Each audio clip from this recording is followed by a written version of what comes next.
Warahmatullahi wabarakatuh. Ala manfaati ulumi wa ulumikum al-fatihah. A'udzubillahi minasyaitonirrajim. Bismillahirrahmanirrahim. Alhamdulillahirabbil arrahmanirrahim maliki yaumiddin iyyaka na'budu wa iyyaka nasta'in ihdinas siratal mustaqim siratal ladzina an'amta 'alaihim ghairil maghdubi 'alaihim waladdallin amin ya rabbal alamin. Nah, anakku, ini masih bab pertama ya, konsep fikih dalam Islam. Bagian kedua, bagian yang pertama sudah kemarin. Kita lanjutkan materinya hari ini. Pengertian syariah. Secara bahasa, syariat berasal atau berarti sumber air yang digunakan untuk minum.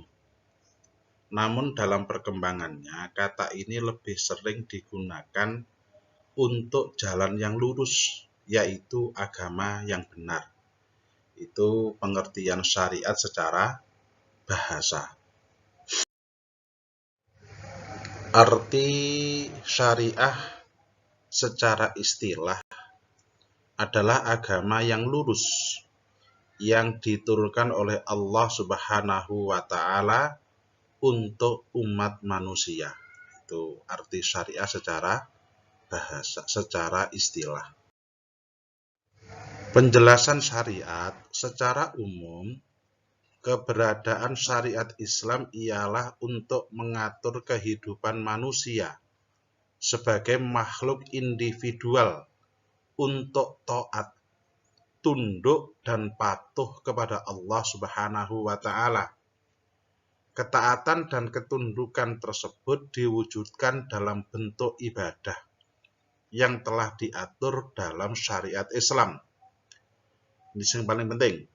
Adapun tujuan syariah secara khusus yang lebih dikenal dengan maqasidus syariah.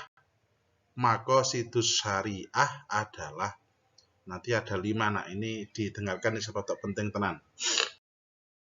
Maqasidus syariah atau tujuan syariah itu ada 5. Yang pertama, untuk memelihara agama, hifdzuddin. Jadi kamu ibadah itu untuk memelihara agamamu biar tidak salah. Ya ini kamu sholat, puasa, zakat, berhaji, itu hifdzuddin namanya. Yang kedua adalah memelihara jiwa, hifdzun nafas. Makanya di dalam Islam tidak ada diperbolehkan bunuh diri, tidak boleh. Menyiksa diri aja tidak boleh. Kalau kamu punya harta, kamu dirampok, itu wajib kamu pertahankan. Tetapi kalau sudah membahayakan jiwamu, ya sudah, kamu harus lebih mementingkan memelihara jiwa. Tidak ada syariat agama yang pengen merusak jiwa atau merusak nyawa. Gitu ya. Yang ketiga, memelihara akal, hifdzul akal. Makanya orang itu tidak boleh mabuk, tidak boleh minum minuman keras, tidak boleh. Akal itu harus dijaga, karena pemberian Allah paling utama adalah akal. Yang keempat adalah memelihara keturunan, hifdzun nasl. Makanya Islam ada pernikahan, bagaimana merawat anak, bagaimana waris, itu hifdzun nasl. Memelihara keturunan, tidak boleh ngawur. Dan yang terakhir, yang kelima, memelihara harta. Makanya harta itu biar teratur, ada jual beli, ada sewa menyewa, ada pinjam meminjam. Nah inilah yang disebut dengan maqasidus syariah. Ini dihafalno, nah ini penting banget. Perbedaan syariah dan fikih ini nak.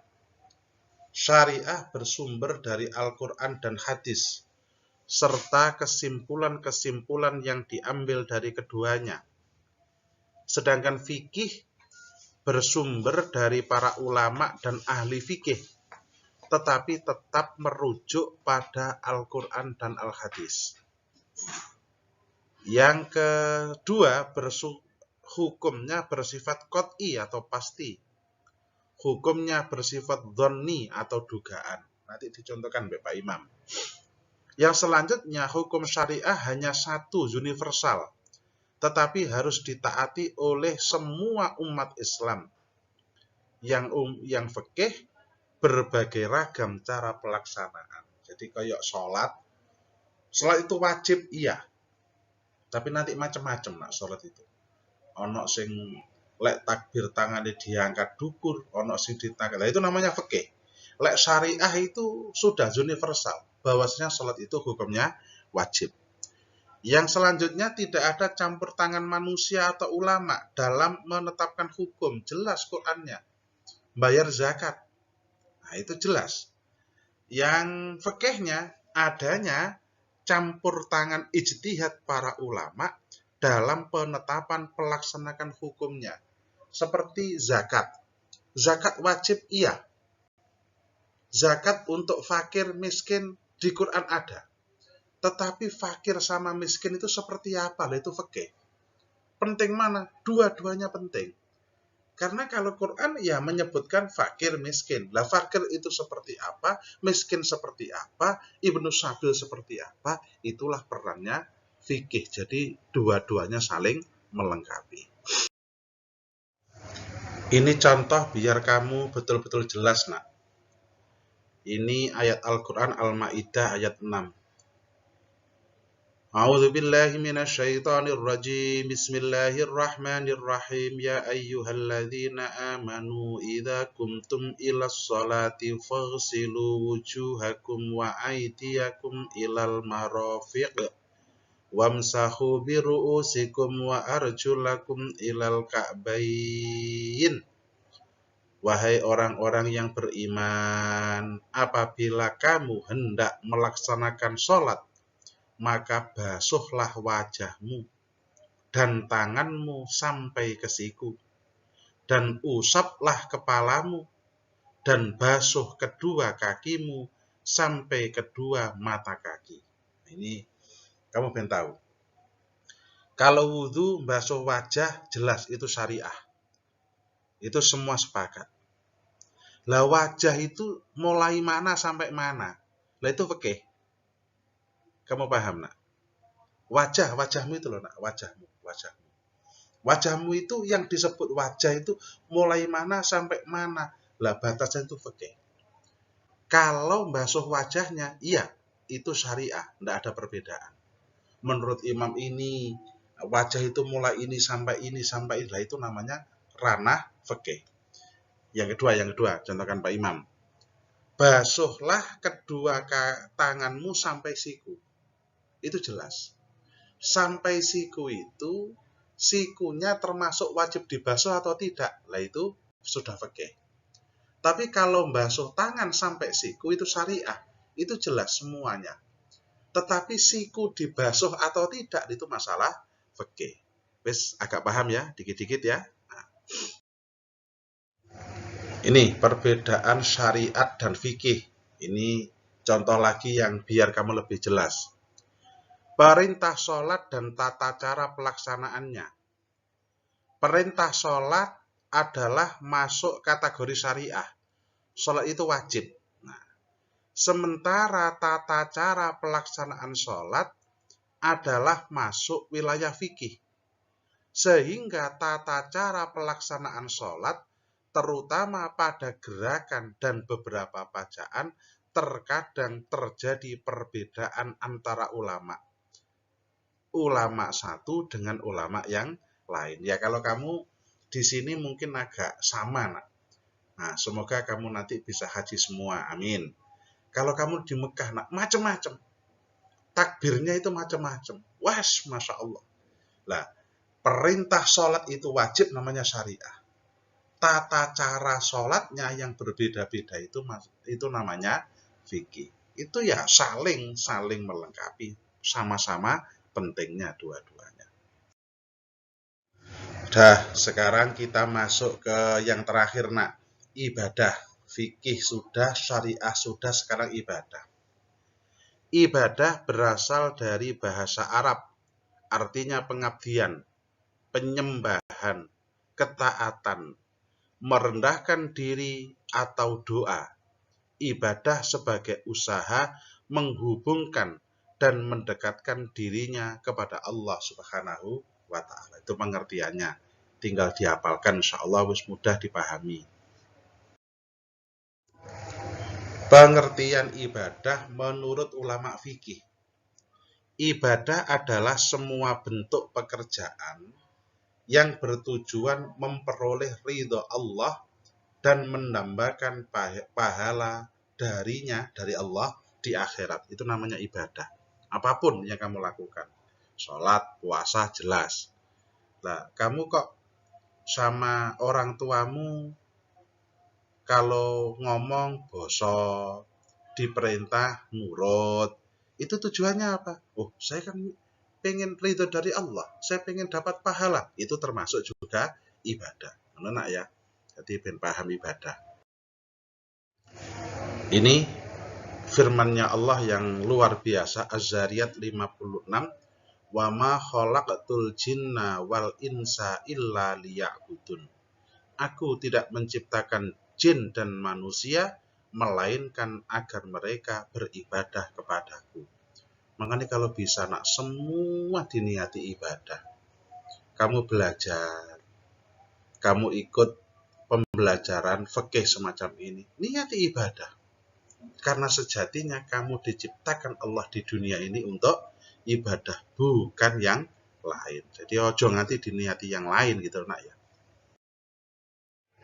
Ya ayyuhan nasu ubudu rabbakumul ladzi khalaqakum walladzina min qablikum la'allakum tattaqun. Wahai manusia, sembahlah Tuhanmu yang telah menciptakan kamu dan orang-orang sebelum kamu agar kamu bertakwa. Terus beribadah kepada Allah Subhanahu wa ta'ala.